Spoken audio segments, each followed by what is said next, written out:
So there is a little bit of a correction. On one of my other videos, I was showing you all the hardware that was needed. And I left out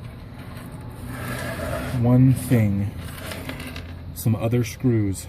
And that's going to take this bracket right here, which I'll tell you the measurements on in just a second, and it's going to mount it to the side of your marker light. That's the marker light. Right now I have the driver side, and it's going to be mounted somewhere around there. I'll give you exact measurements in just a second, but we just need two other screws to go there, small ones. I believe these are number 6, and they're a black screw, so I'm using those because I'm going to end up painting this a little bit so that you can't see any of the aluminum.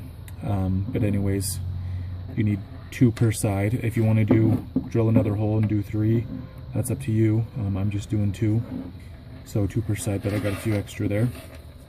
So you're going to be drilling some small holes to mount that to the light, and the other hole right there, obviously I haven't drilled them out to the proper size yet, is going to be the hole that holds the bottom peg on these new lights. This is also the driver side headlight, and on the bottom outside there's that peg, and when you get them it comes with a rubber boot that just slides over it, and we take that off and we're going to be replacing it with one of these, and that rubber grommet's going to be drilled inside that hole. The reason why I'm only drilling a small hole now is because I want to make sure my measurements are accurate, and it's easier to do that with a small hole rather than drill the hole the right size and try to guess the center of that hole, you know, as you're making your measurements. So right here are my measurements.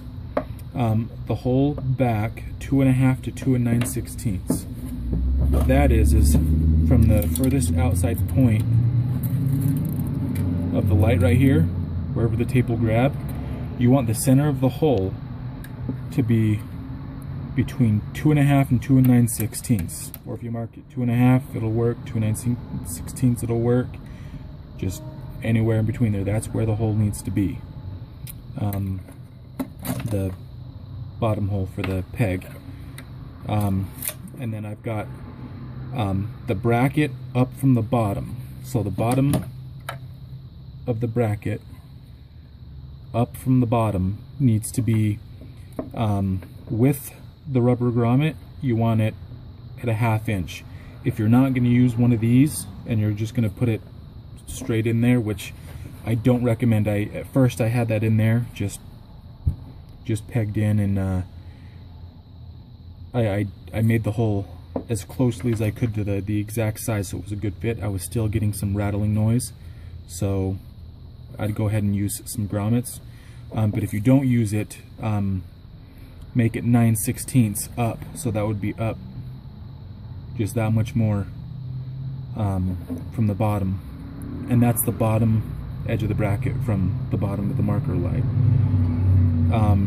Hole away from the side 5/8 to 11/16. I snapped a picture of that just a second ago, and from this side out to the hole you want between 5/8 and 11/16, and what that is going to be is that's going to create the gap between your marker light and the side of the new headlight. That's going to make that gap, and it's that's what my previous one is on my own car, and it seemed to be perfect in every way. The gap was good, and it ended up good on the other side where the grill is. So I would recommend following that one to the tooth if you can. So those are the measurements, and I don't have a measurement from the hole to the back side of the bracket because that is just it just needs to be toward the rear of the bracket. There's no exact measurement, because if it was off one way or the other, this whole bracket would just slide forward or back a little bit. So what I have here is an 1.5" bracket, and on the driver's side marker light you want to take and cut from the top corner where this bracket was. I just marked in 1/2 inch, and then I went from corner to that 1/2 inch mark and I chopped it off, and that'll allow the light, there's a spot on the light where if it swings out just a little bit it might end up making contact with the aluminum bracket, so that just avoids that. But so far that's what I have. I'm going to go ahead and get this in place, mark it, measure it, and drill it, put it in, everything, and then I'll move on with the next steps.